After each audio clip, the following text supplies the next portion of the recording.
Okay, so Jamal Niaz here with ruthless Robbie Lawler. I'm not going to lie, I'm nerding out massively right now. This has been a dream interview of mine for a long, long time. One of my favourite fighters of all time. We were just chatting about that legendary moment where you were staring down Rory MacDonald in the 4th round. How does it feel when you have people coming up to you all the time saying that is their favourite moment and favourite fight in MMA history?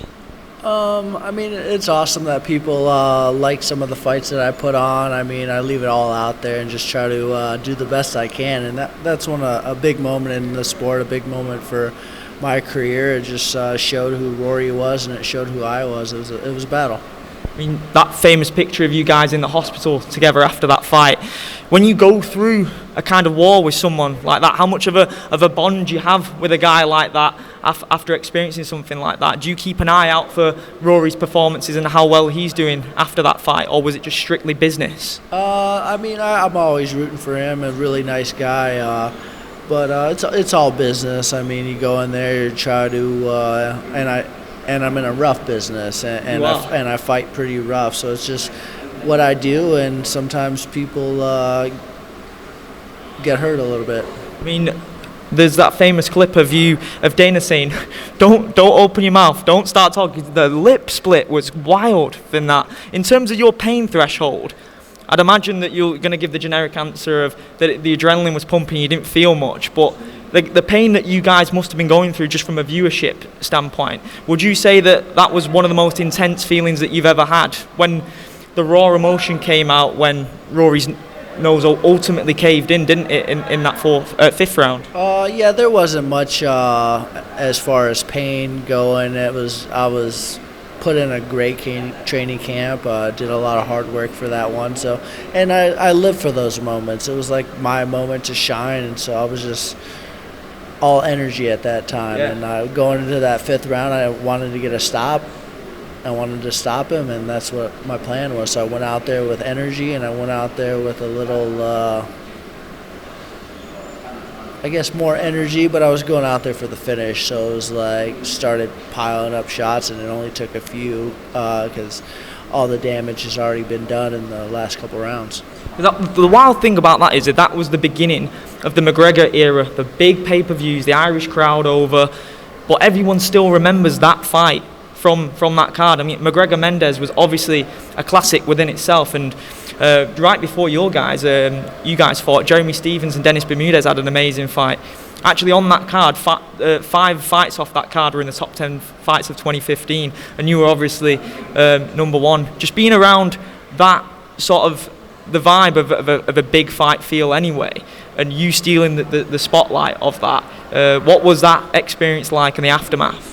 Yeah, because I was on tour with Aldo and McGregor leading up to that fight, and then Aldo went off. So it was like I was just okay kind of sitting there second fiddle because I always come to fight anyways. And the Irish fans came over there, and they brought a lot of energy to the weigh-ins. I was excited. They brought a lot of energy to Vegas that weekend. So I was just feeding off of that and loving all the energy in the arena. And then there was a key moment, you know, that the initial run in the UFC, it was unbelievably exciting to watch. It was all action. But then when you went over to Strikeforce, what changed for you when you'd left Strikeforce and come back in the UFC? Because that run that you went on from 2013, you come back in February 2013. By December 2014, you had the belt.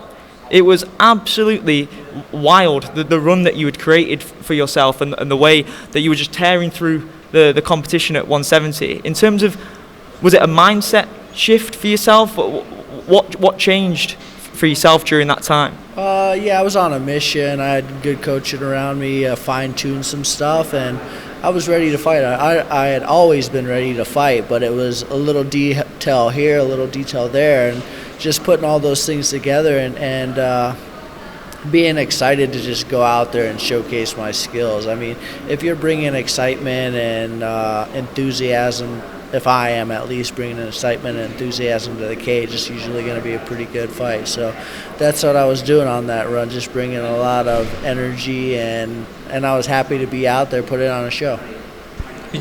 Obviously, you fought Johnny Hendricks twice The first one was 2014 Fight of the Year, and the second one, you won the belt.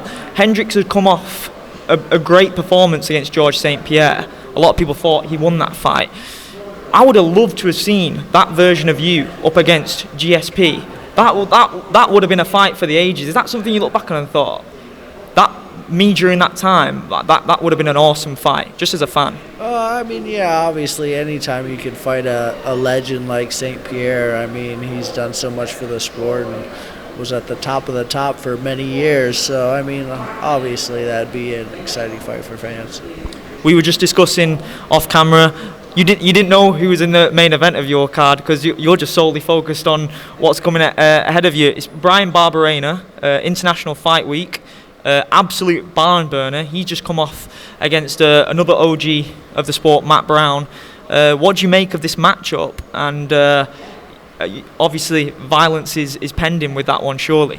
I feel good. I mean, training's going well for me. My body feels good. My mind's there, so plan on going out there and doing what I do best, going out there and putting on a show and enjoying myself. We were discussing as well, Paul Daly retired tonight.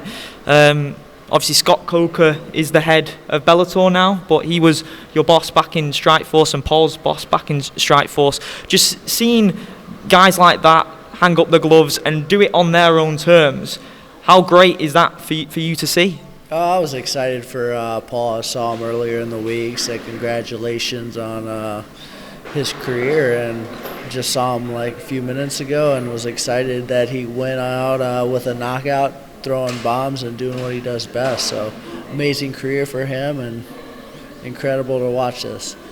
As well, when the when Conor McGregor moved up to 170 back in 2016, there were a lot of rumblings that fight could have happened at some point. Was there ever any discussions that fight could have happened? And me versus Conor? Yeah. Nothing really came up for that, but whatever.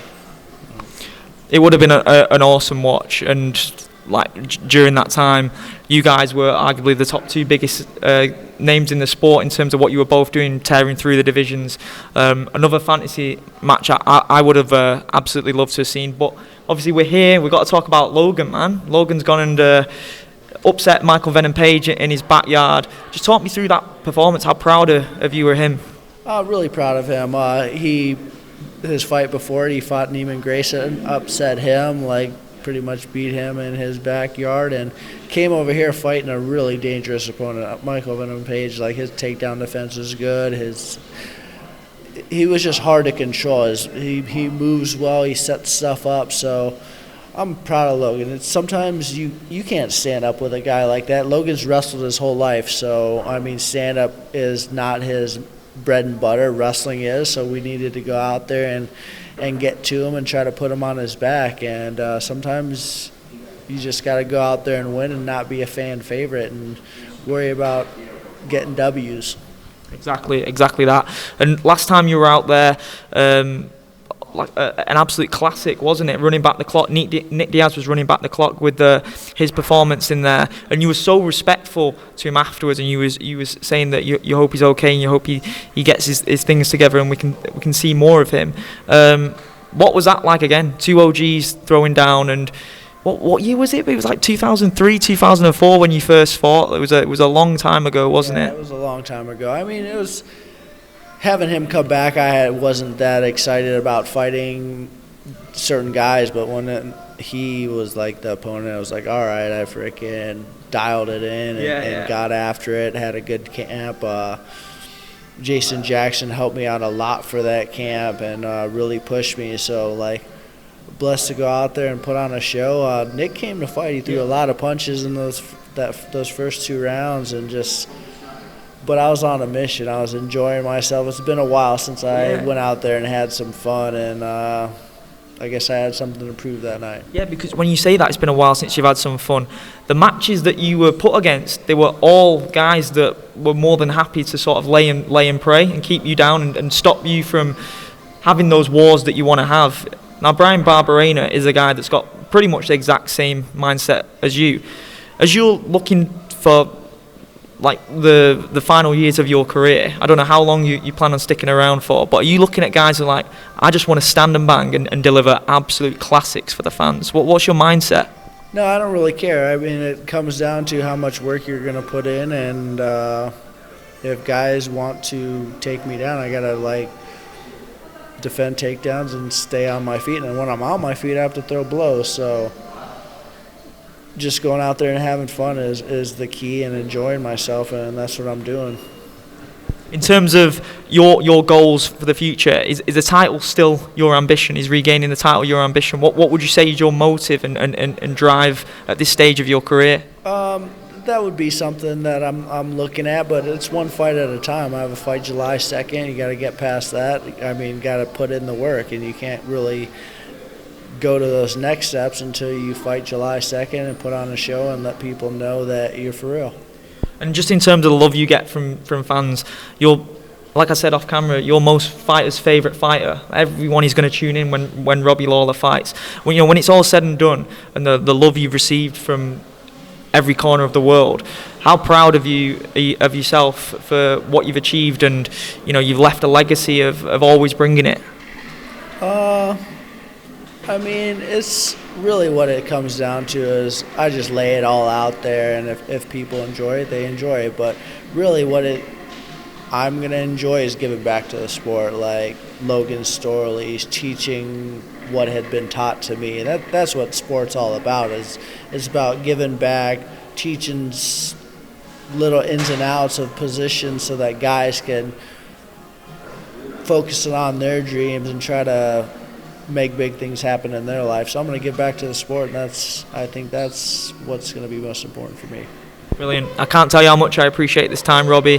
And yeah, I wish you all the best for your upcoming fight in July. I can't wait. Thanks so much, man.